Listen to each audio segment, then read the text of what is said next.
కానీ జగన్మోహన్ రెడ్డి గారి ప్రభుత్వంలో ఈ సప్లయర్లు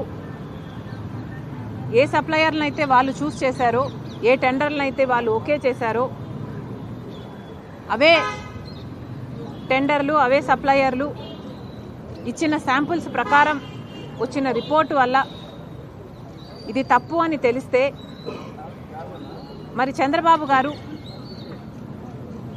ఈ విషయం తెలిసింది 23 జూలై అయితే దాదాపు 2 నెలల పాటు ఎందుకు ప్రజలకు చెప్పలేదు అన్నది అర్థం కాని విషయం. కాబట్టి ఇది భక్తికి సంబంధించిన విషయం, కాబట్టి ఇది రాజకీయాలకు అతీతంగా చూడాల్సిన అవసరం ఉంది. కాబట్టి రాష్ట్ర స్థాయిలో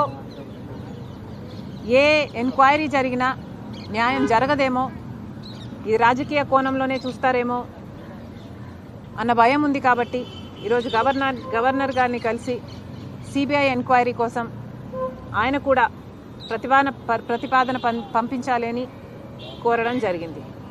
స్పష్టంగా అర్థమవుతున్న విషయం ఏమిటి అంటే దాదాపు టీటీడీకి సంబంధించిన ఆస్తుల విలువ 3 లక్షల కోట్లకు పైగానే అంటున్నారు.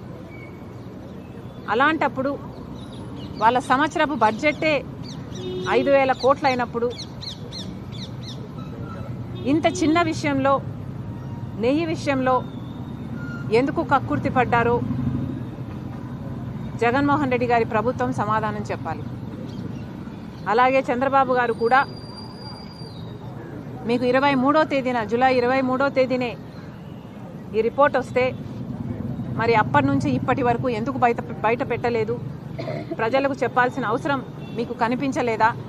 దీని మీద ఎంక్వైరీ చేయాల్సిన అవసరం మీకు కనిపించలేదా? చంద్రబాబు గారు కూడా సమాధానం చెప్పాలి.